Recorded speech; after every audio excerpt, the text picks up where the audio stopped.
کرتا. حضرت ابو ذر غفاری رضی اللہ تعالیٰ عنہ فرماتے ہیں میں اپنے ماتحتوں کے حق میں بڑا سخت تھا, سخت تھی میری طبیعت, میرے غلاموں کی جرت ہی نہیں تھی کہ وہ میرے سامنے گفتگو کر سکیں اور ٹھہر بھی سکیں. فرماتے ہیں جس دن میں کلمہ پڑھنے گیا, جس دن میں حضور کی بارگاہ میں, تو میں نے کہا حضور کوئی خاص نصیحت؟ تو نبی پاک نے فرمایا میری نصیحت تیرے لیے یہ ہے کہ جیسا تو نے کھانا ہے ویسا ہی غلام کو کھلانا ہے, جیسا تو نے پہننا ہے ویسا ہی غلام کو پہنانا ہے. حضرت ابو ذر کہتے ہیں جو میرے اندر کمی تھی وہی میرے نبی نے نصیحت کر دی, جو میرے اندر کوتاہی تھی وہی غیب جاننے والے رسول نے بتلا دی. فرماتے میں گھر گیا, جب میں جاتا تھا تو ملازموں کا سانس خشک ہو جاتا تھا, وہ کانپنے ہانپنے لگتے تھے کہ جانے اب یہ کیا کرے گا. حضرت ابو ذر غفاری فرماتے میں گیا, ایک شخص سے میں نے کہا کھانا پکاؤ, کھانا پکایا, دسترخوان پہ لگایا اور اپنے سارے ملازموں کو کہا آؤ یار میرے ساتھ بیٹھ کے روٹی کھاؤ, آؤ سارے میرے ساتھ بیٹھ کے کھانا کھاؤ. فرماتے ہیں انہوں نے کھانا کھایا, پھر میں ان کو بازار لے گیا, جیسے کپڑے میں پہنتا تھا ویسے ہی میں نے ان کے لیے بھی خریدے. فرماتے ہیں میرے غلام کہنے لگے آقا خیر تو ہے نا, خیریت تو ہے نا, کیا ہوا, مزاج مبارک تو ٹھیک ہے, کیا ہو گیا؟ اور یہ جو ہم فضا کو اتنا خوبصورت دیکھ رہے ہیں اور یہ جو ہم اتنی پیاری رمجھم برستی دیکھ رہے ہیں, یہ جاری رہے گی یا ایک دن کی ہے؟ تو حضرت ابو ذر غفاری رو پڑے, کہنے لگے اب تمہیں ابو ذر غفاری بدلا ہوا ملے گا, اس لیے کہ اب میں وہ نہیں رہا, اب میں رسول اللہ کا کلمہ پڑھ کے غلام مصطفیٰ بن گیا ہوں, اب میں بدل گیا ہوں, میری طبیعت بدل گئی. غلاموں کے حق میں حضرت مولا علی شیر خدا غلام کو لے کر کے گئے دکان پر, حضرت مولا علی غلام کو لے کر گئے کپڑے کی دکان پر, 2 جوڑے خریدے, ایک کم قیمت کا ایک زیادہ قیمت کا, ایک کم قیمت کا ایک زیادہ قیمت کا, 2 جوڑے خریدے. جب واپس لوٹے تو غلام سے کہنے لگے تو اپنا لے لے. غلام کو پتا تھا کہ اس زمانے میں ہوتا کیا تھا, اس نے کم قیمت کا جوڑا اٹھایا. حضرت علی فرمانے لگے عجیب آدمی ہے, یہ تو تیرا نہیں, یہ تو میرا ہے. اس نے کہا حضور کس طرح سے؟ آپ فرمانے لگے تیرے لیے قیمتی جوڑا اس لیے خریدا ہے کہ تو جوان ہے, اور میں نے اپنے لیے اس لیے چھوٹا خریدا ہے کہ میں تو اب بوڑھا ہو گیا ہوں, مجھے تو حاجت نہیں. کہنے لگا حضور بوڑھے اور جوان کا مطلب نہیں, آپ علی ہیں.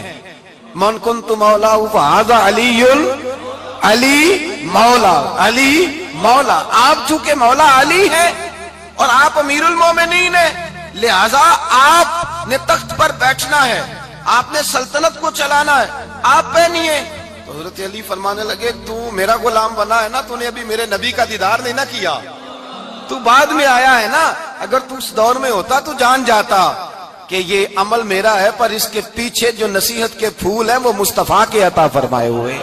تو بھائی یاد رکھیں نبی کریم سید عالم صلی اللہ تعالی علیہ وآلہ وسلم نے تعین فرمایا مزدور کے حقوق کا, تعین کیا. حضرت حکیم بن حزام کہتے ہیں میں حضور کی بارگاہ میں بیٹھا تھا تو نبی پاک صلی اللہ علیہ وسلم سے میں نے کہا یا رسول اللہ آپ کو کون سا آدمی پسند ہے, کون سا محنت کرنے والا پسند ہے؟ تو حضور نے فرمایا جس کے دونوں ہاتھ کام کریں, دونوں پیر چلیں اور اس کی پیشانی پر پسینہ آئے, وہ بندہ مجھے بڑا اچھا لگتا ہے. جس کی پسینہ آئے.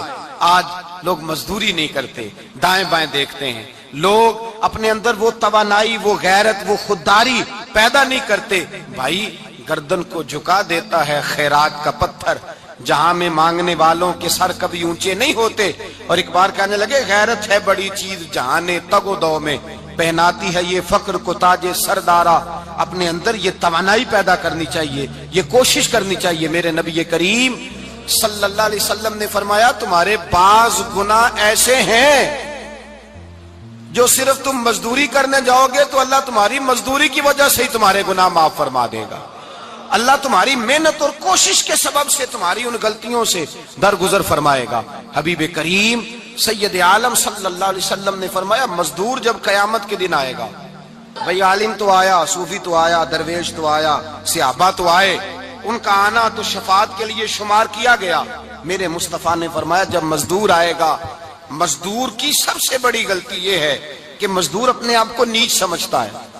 مزدور کی سب سے بڑی غلطی یہ ہے کہ یہ اپنے آپ کو چھوٹا سمجھتا ہے. اس کی زیادتی یہ ہے کہ یہ اپنی سوچ کو بڑا نہیں کرتا. یہ سمجھتا ہے نہیں کہ بھئی میں تو 2 ہاتھوں کی محنت کی کمائی کھاتا ہوں, یہ آرزوئے کرم اور میں آپ سے کروں, یہ بھیک اس کو دیجیے جس کا خدا نہ ہو.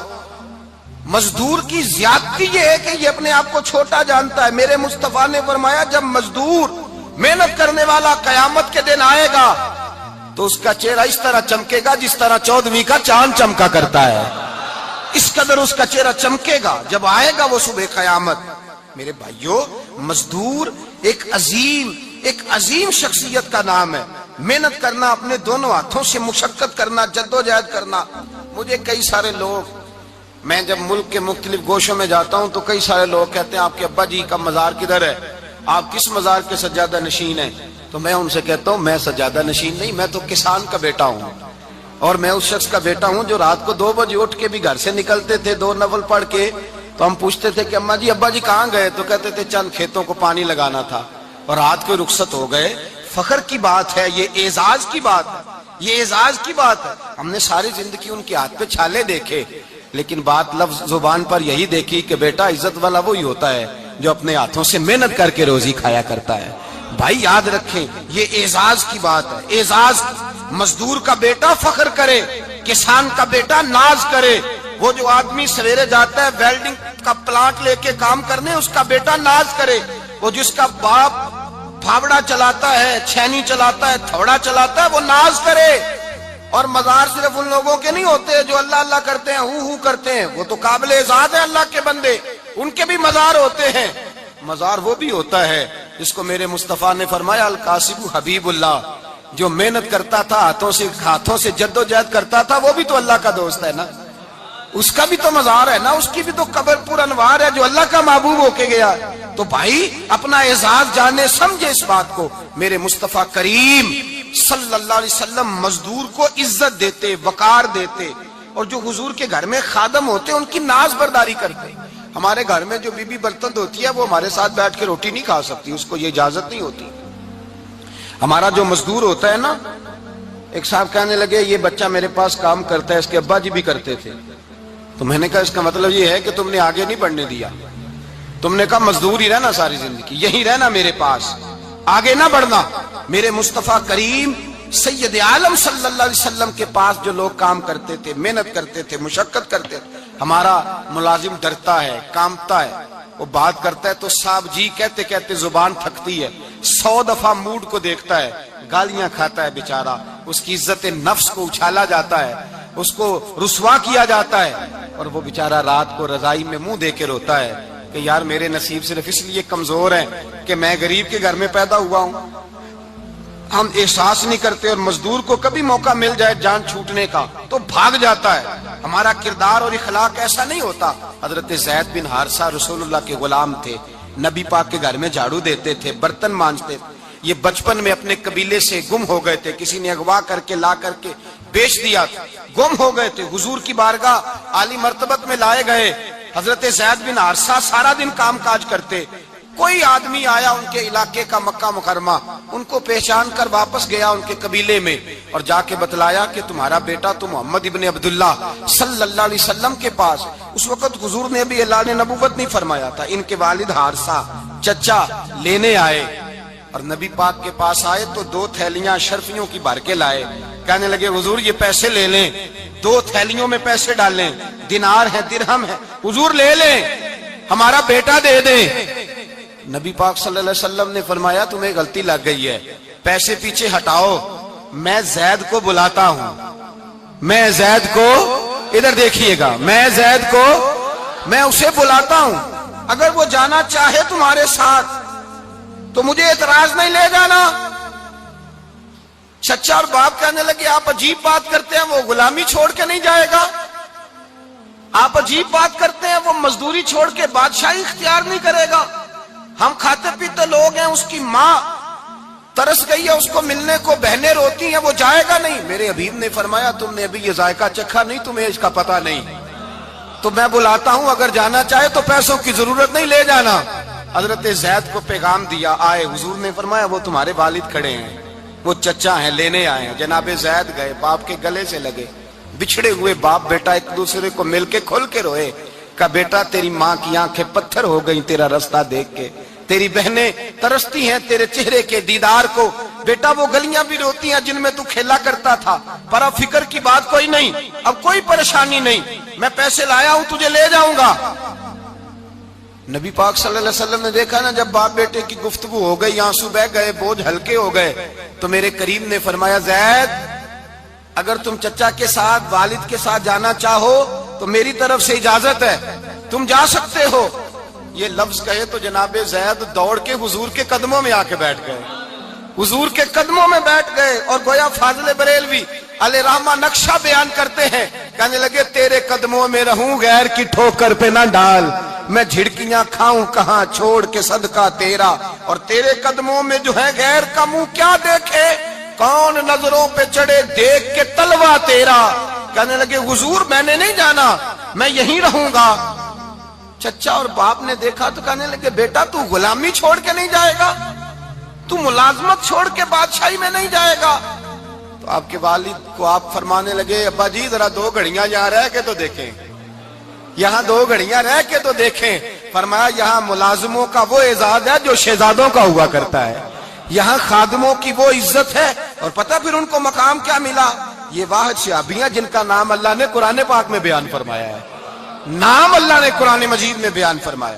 حضور کا اپنے غلاموں کے ساتھ جو تعلق تھا، اپنے ملازموں کے ساتھ جو رشتہ تھا، بڑا آدمی آتا ہے نا، بڑا آدمی تو لوگوں کی سانس سوکھ جاتے ہیں، اٹھ کے ملتے ہیں، بڑا کچھ کرتے ہیں۔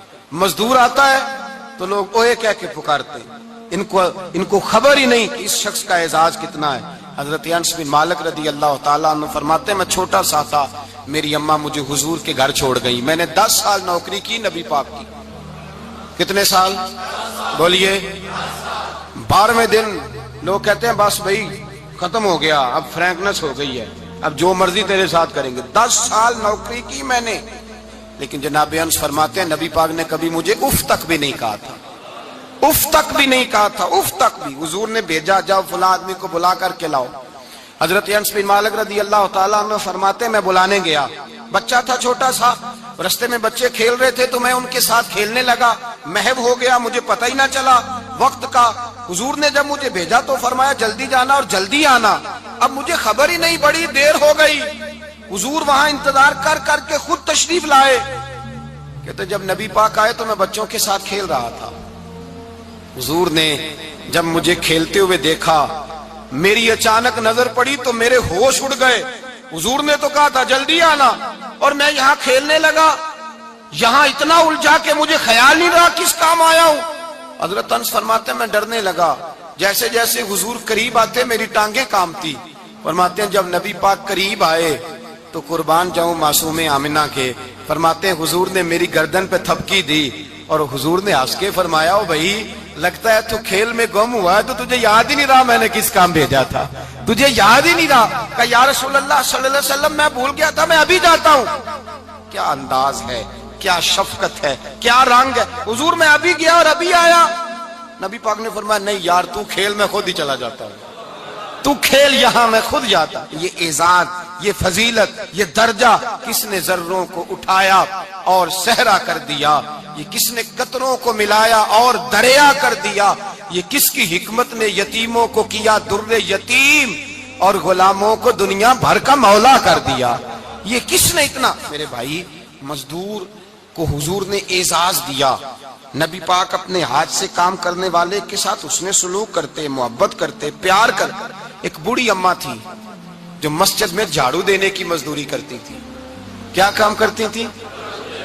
دعا کریں اللہ ہم سب کو مسجد کی صفائی کی توفیق عطا فرمائے۔ بوڑھی اماں تھی، مسجد کی صفائی کرتی تھی، نوکری کرتی تھی، بیمار ہو گئی، بخاری شریف میں موجود ہے۔